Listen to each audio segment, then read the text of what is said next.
mushroom boy. Ever since I was very young, I've been able to tell all the different types of mushrooms apart. It came to me naturally.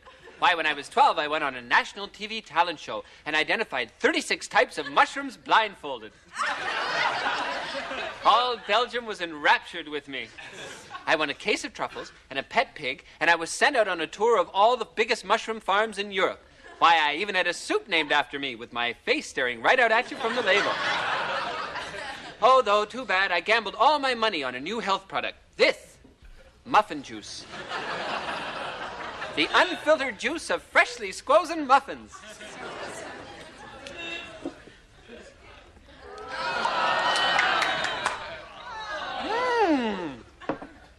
It should have worked, but it didn't. Anyway, to this day, if you go to a mushroom farm in Belgium and say, "Hey, do you know who Leon van Dyke is?" They'll say, "Yes, I do. He was the mushroom boy." Well, goodbye.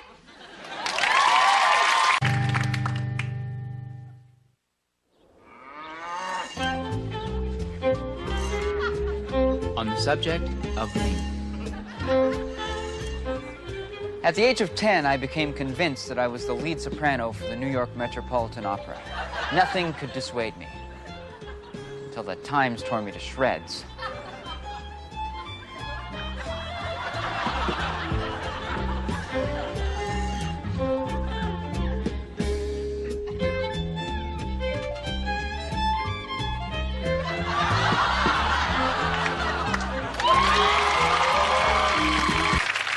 Good evening. Tonight, I would like to give a demonstration of my rather unique gift. I will draw a likeness of a person's face whom I have never seen, simply by listening to the sound of his or her voice. And now, so that there should be no question as to the authenticity of this test, we asked a priest to select a volunteer very carefully from the streets of our city and keep him or her in seclusion so that I would not see them. Now, that volunteer, I believe, is hidden behind this privacy screen. Is that not correct, Father? That is correct. Thank you, Father. You're welcome. And now, I would like to introduce to you my lovely assistant, Kevin McDonald, who is dressed this way for a cheap laugh.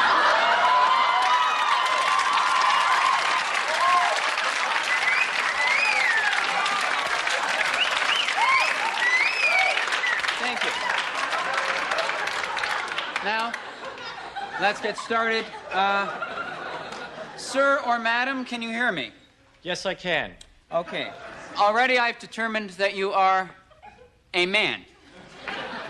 Now, I would ask that you continue talking so that I can get a feel for your face. I don't know what to say. Anything at all. It really doesn't matter. I'm blank. Anything. You see, in much the same way that an archaeologist can reconstruct an entire dinosaur from a single shin bone, I can determine the appearance of your face simply from the way your voice reverberates off your palate. So, if you could just say anything at all, just tell us about your day. Well, I woke up, right? Yeah, yes, good. That's good. And That's good. then I had a shower. Uh-huh, okay, more? I got dressed. Uh-huh, and, good. And then I ate. Great. Well, you remember that the essence of good storytelling is embellishment. Oh, okay. I ate a goat. A whole goat, sir? Yes, I woke up, had a shower, got dressed, and ate a goat. Uh-huh. And then a priest picked me out of a crowd and dragged me down here. Okay, Kevin, I think we're losing the crowd. Could you please show them your bum?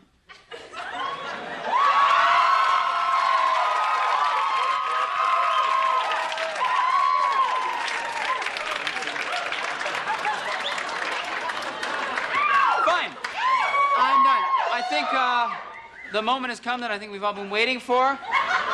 I believe that our volunteer looks like this. Would our volunteer please step out from behind the screen and show us what you actually look like? Is this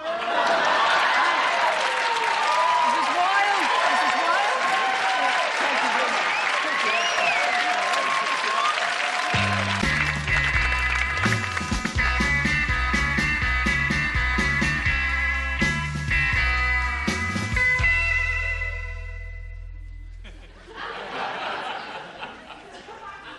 What?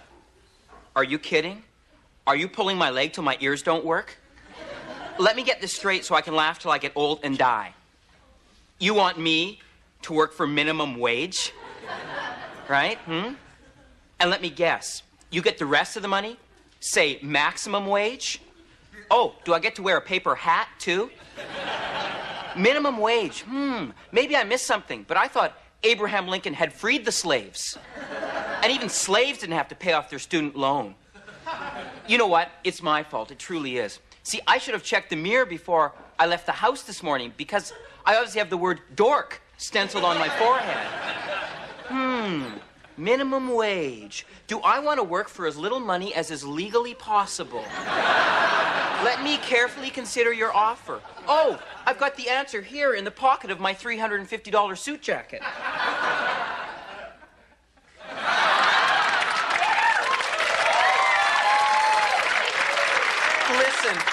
Listen, I don't get out of bed for less than 100. And if you want me dressed, it's another 50. Minimum wage? Why don't you ask your wife to work for minimum wage? Why don't you work for minimum wage, Pete Brown Shoes? You know, it would be a better career move if I just got drunk and sold my blood. Minimum wage? That's not a salary. That's an honorarium. But listen, if the universe collapses and I decide that dignity isn't as important as, say, starving, then I'll think about it. Yeah, right.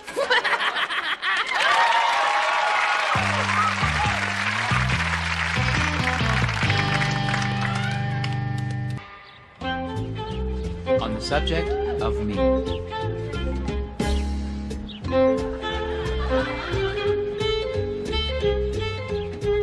For years, I've had this reoccurring dream in which I have a mustache. I know it doesn't sound so bad, but I swear, I'm afraid to go to sleep.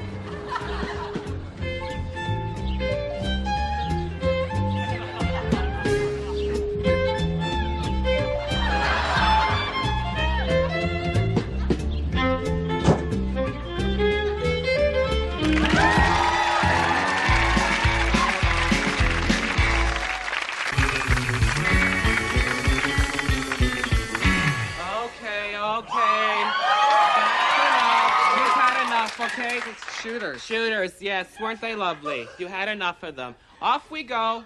There we go. Night, night. Give my best to Sky.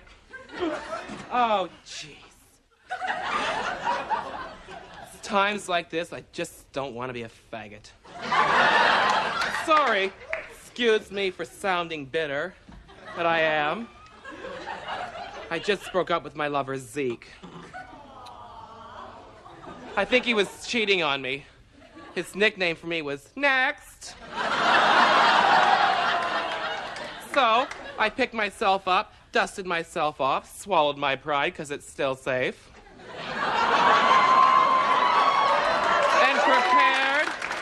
And prepared myself for battle. Although I must confess, this time I wasn't looking forward to it. You see, during the 6 weeks that Zeke and I had been together, I'd become overly secure about AIDS. AIDS was something that happened to other people. But ever since Magic Johnson, I realized it could even happen to me. All of a sudden, that strange new army of penises, which moments before had seemed so innocent, now appeared to me as poison-tipped sabers aimed at my heart. So, not to despair, I sat right down and I drew myself up a list of high-risk groups that I should avoid in my search for a new man. Africans, addicts, Americans, but mostly for their politics. Armenians, oh, nothing to do with AIDS, it's just that I'm part Azerbaijani.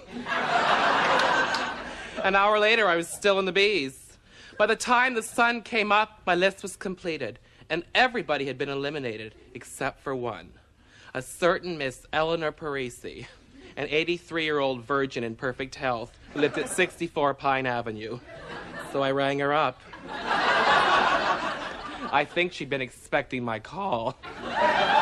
She was very nice, and we made a date for the following Saturday.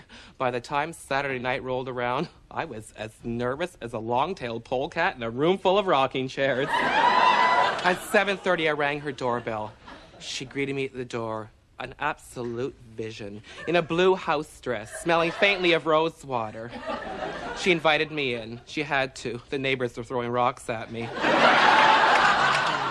We sat close together in her horsehair sofa and watched Hockey Night in Canada.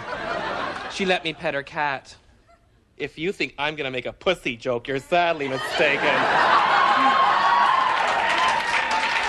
Both of us drank way too much ginger ale, and at 10:30 she passed out. Her teeth fell out in her bosom, well, her knees. So I took them as a memento. Called me sentimental. So I went home. But when I got home, I was still horny. So I masturbated during a rerun of Mary Tyler Moore. Thinking of Gordy. But only during the commercials. It's just not fair to Mary. All right, Blondie, it's time to go. Oh, look, a pillow, already warm. Oh, shooters. Shooters, yes, that's right.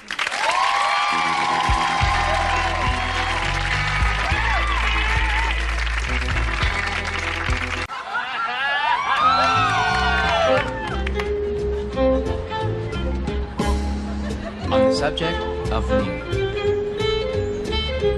If I was stranded on a desert island and I could only have one person, one book, and one record with me, I'd probably die of exposure.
No one must ever know my horrible secret.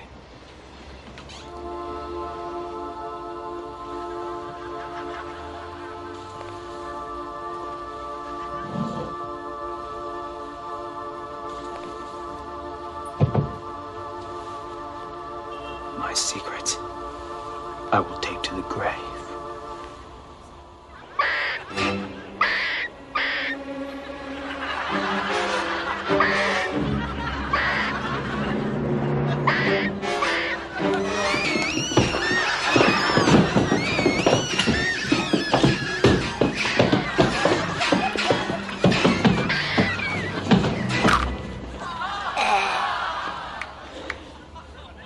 No one.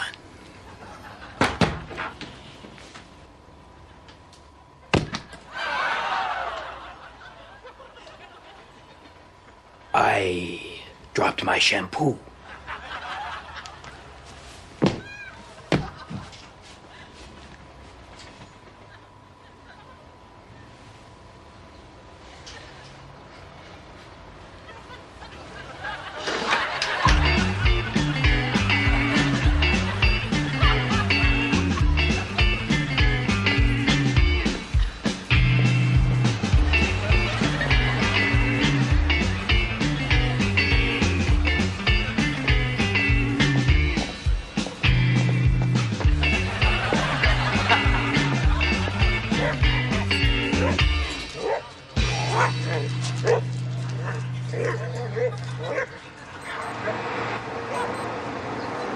Time for work.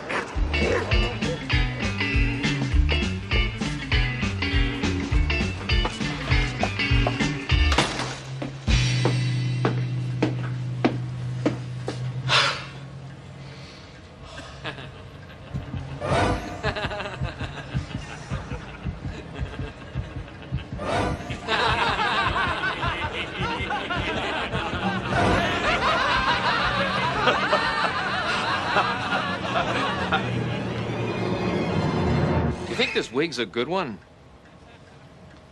How would I know anything about a week?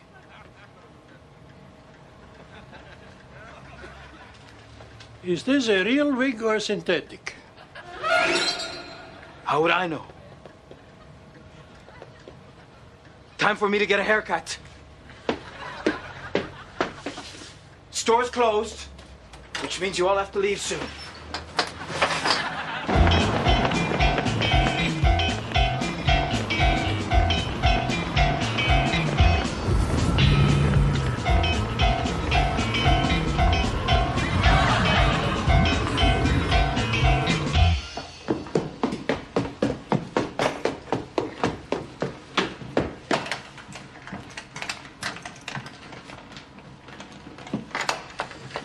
Did my shampoo arrive?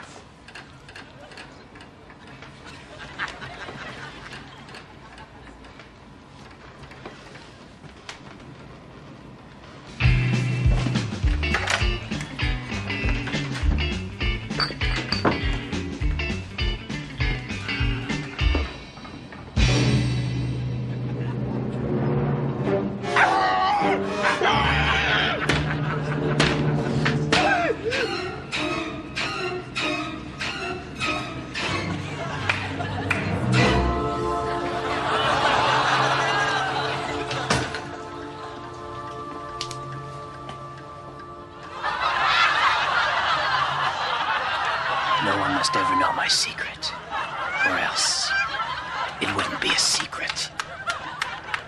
Nice hair, Mr. Man. Can I help you?